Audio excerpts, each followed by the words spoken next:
So the title of this panel is Judaism and Democracy, and I'm going to talk about the market for religious services in Israel. And Carmel mentioned in her talk the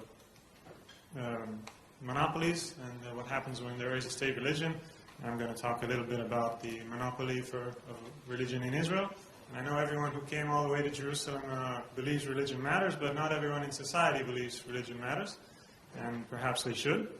Since the title of the panel is Jews, Judaism, and Democracy, I'm going to talk a little bit about public opinion in Israel about these topics of religion and state. And then I'm going to briefly survey the market for religious services in Israel, 3 different markets: for kashrut, for marriage and divorce, and for burial. Then I'm going to give a few reasons for optimism, but I warn you in advance, if you're looking for the feel-good talk like John Medved's talk yesterday, you will be disappointed. So why does religion matter? I think Kalman mentioned an important point that once there is a state religion, there's a strong incentive for people to organize politically, to take over that religion and to have parties based on religion, and that creates a lot of tension. And this is a survey that I found that says that 64% of Jewish Israelis believe the tension between Orthodox and non-religious Jews is the most important issue facing, or most important or second most important issue facing Jewish society in Israel today. And this is constantly on the news. These issues are discussed in the Knesset. They are in front of the Supreme Court, and they do create a lot of tension. Now, another reason we should be interested in religion, since we're talking about civil society and freedom, is that religious people tend to be more involved in civil society and volunteer activities. According to the Bureau of Labor Statistics, in Israel they are twice as likely to be involved in volunteer activities and in civil society organizations. And also, an interesting fact is that religious people generally express more satisfaction with their lives. I don't know if I would take these surveys too seriously, but it's something to take into account. That's not to say that non-religious people are not satisfied with their lives. A great many of them are, and we're going to discuss that in a minute. But let's talk a little bit about the public opinion on these issues. And these surveys are from the Central Bureau of Statistics. And so in Israel, there is a majority in favor of separation of religion and state. And there is also a larger majority that supports civil marriages. Why then is there no separation? Why is there a monopoly? Well, the common answer is that the political system, the representative parliamentary system that allows the minority to yield power over the majority. But there's another possible reason, and here it is. When you ask people whether religious institutions ought to be publicly funded, 76% of them say they ought to be. Now, I should mention here that the survey broke down to 3 categories: whether the institution should be publicly funded, both publicly and privately funded, or only privately funded. And only 24% of the population think they should be wholly privately funded. Now, if we break this down into religious people and non-religious people, we find an interesting thing. Among the religious people who believe religion should be funded privately, well, they're probably all in this room. But even among non-religious, there is a majority of 63% who believes that religious institutions ought to be publicly funded. And I put this smiley here because these presumably are the ones who are satisfied with their lives in Israel. So I suppose we get what we ask for in this sense, and it's not. We can't only blame the coalitionary system. So how is the religious services market in Israel built? There are 133 religious councils. They are typically associated with a city or a town or a regional council. This is set up under the Jewish Religious Services Law. They have monopolies over kashrut, marriage, divorce, burial, and other religious services. Now, that's not to say that there aren't any alternative services available in the market, but these services definitely face various legal obstacles. Now, I'm going to just briefly discuss, before I go into that, the funding for the religious councils. It was about $118 million in 2008, That doesn't include a lot of the costs, so I won't go into a lot of that detail, but the amount of money isn't really the main point. I think the Ministry for Religious Services has the capability of doing a lot of damage with few resources. It is funded, the budgets of these religious councils are funded mostly by the local government and partly by the central government. It's interesting that the more wealthy a town is, the less it gets from the central government, which is in a way a subsidy for the religious towns who tend to be poor, the Orthodox towns. So the big cities and the secular towns are subsidizing the religious services in the religious towns. We're starting to understand why the religious people support public funding of the religious institutions. There are approximately 3,000 employees in the various religious councils, and the salaries make up about 80% of the budget. And this, by the way, is exactly the same ratio it did in 1997. So there hasn't been a lot of progress since. Let's talk a little bit about kashrut, the obligation to eat according to the halachic laws. And the Rabbanut, the rabbinical service, has a legal monopoly over kashrut certificates under the forbidding fraud in kashrut law. Now, we all agree that fraud should be outlawed. I think that's we have a consensus in this room about that. But the solution is quite excessive. I think the government has monopoly over kashrut, and so they are the only ones who are able to declare legally that a restaurant or a business or a product is kosher or not. The fees that the businesses have to pay to receive this certificate are determined by the Ministry of Religious Services. But an interesting thing is that the kashrut supervisors, beyond these fees, the labor of the supervisors is paid directly by the businesses, which creates a conflict of interest. Obviously, if I'm supposed to supervise a business and I get paid directly by this business to be supervised, I won't have the incentive to do my job very well. And indeed, many Orthodox communities who find it who believe it's very important to follow these rules, do not trust the government monopoly for kashrut, and they set up their own private kashrut. If you look at the water bottles you have on your tables, those of you who can read Hebrew, you'll see one of these logos, the one on the bottom right there, that says Bashgachat Abadatz Shel Ha'edah Haradit. This is an Orthodox community in Jerusalem. But there is also a kosher stamp from the religious council. So there are actually two different bodies authorizing this kashrut. And of course, the producers of this factory of the water in Kiryat Shmona, near the Lebanese border, had to pay both the government and the private kashrut supervisors in order to get those stamps. These are all different private organizations, different brands of private kashrut services. Let's move on to marriage and divorce. Again, the Rabbanut has a legal monopoly over marriage and divorce, which means that marriages in Israel between Jews must be done according to the Torah law.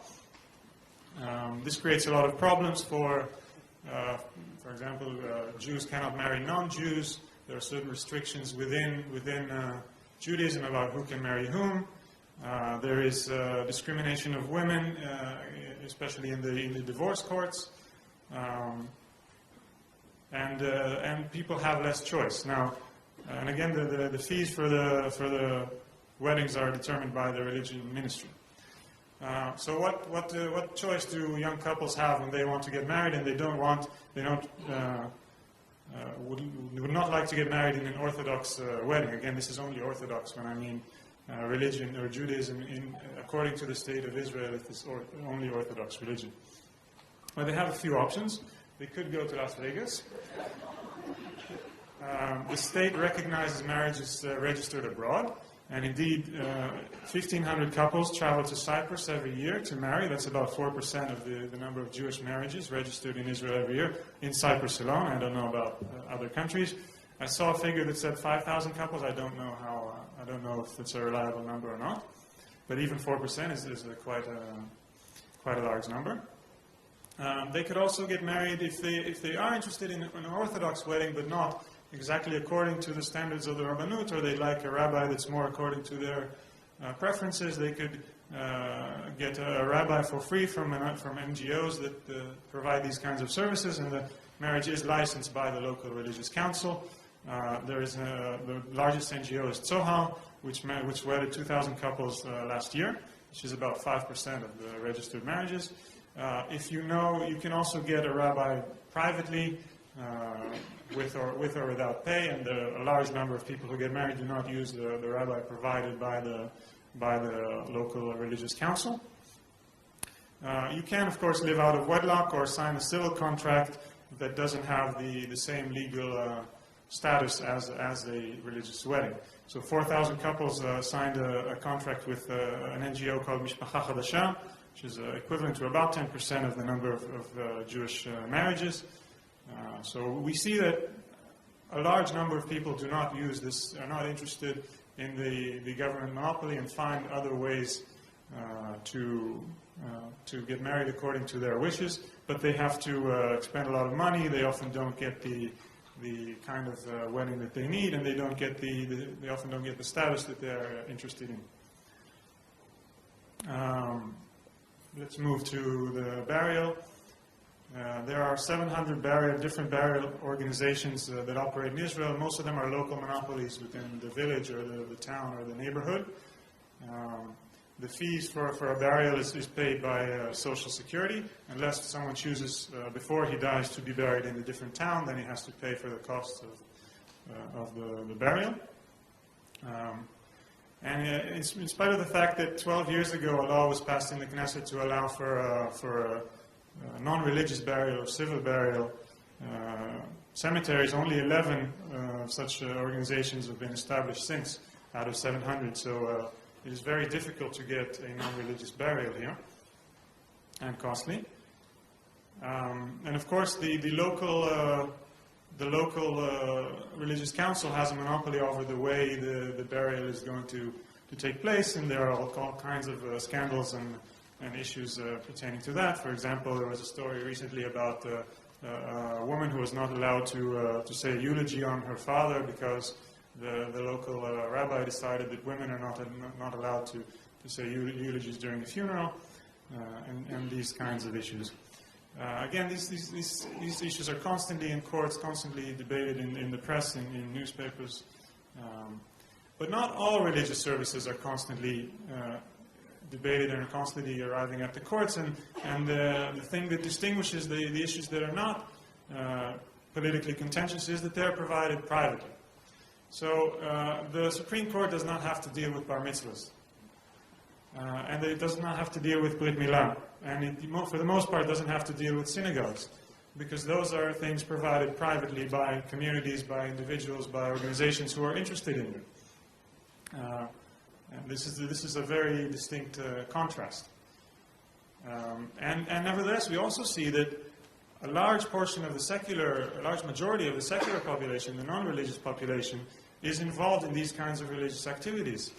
While they resent having the fact of having to get married through the government monopoly, they will celebrate the bar mitzvah for their son, and he will go to the synagogue there.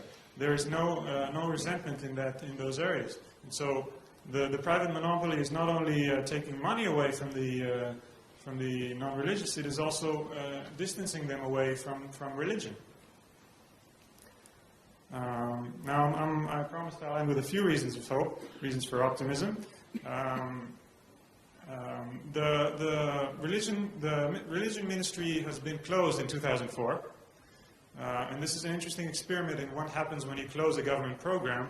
But what happens is you move its responsibilities to other government ministries, and nothing changes. So they move the rabbinical courts from this ministry to the Ministry of Justice. They move the religious services from non-Jews to the Ministry of Interior. And they move the religious councils under the responsibility of the Prime Minister's office. And they even have a minister in the Prime Minister's office instead of the Minister of Religion, which doesn't make a lot of sense. And so 4 years later, they decided to reopen this ministry. There was a new government. But a very important thing was that when the government decided to reopen it, they decided also that there would be no extra funding for this ministry. And this gave an incentive to actually improve the service. And so I'm going to present a few reforms. They're not extremely revolutionary, but they're certainly improve the service for the Israeli public. Some of them are planned, and some of them have already been done. So one idea is to break the regional monopoly on marriage. Today, if you get married, you have to get married either where you were born or where you currently live, and you are at the mercy of those rabbis in those towns. The ministry is pushing a reform to break that monopoly so that you can get married in any town, and there will be competition between towns for the marriage fees, and presumably those providing the better service will enjoy the benefit of wedding more couples and getting more income. They're also planning to outsource the kashrut supervision so that the businesses will not pay directly to the supervisors, but will pay some sort of company that would have to supervise the kashrut according to the government monopoly standards, of course. They have improved transparency and information distribution. Everything is now available on their website, and people can know whether their local, regional, or religious council is transgressing its authority or asking for more money than is legally allowed, or things like that. They have better financial supervision. It used to be a hotbed of corruption and wasteful spending, and that's been improving. They have had a call and complaint center to better supervise these local religious councils. So there have been improvements, but nonetheless, I don't think this monopoly is going to end anytime soon. We at JIMS are certainly going to support these and push for these reforms and for more of them. Thank you very much.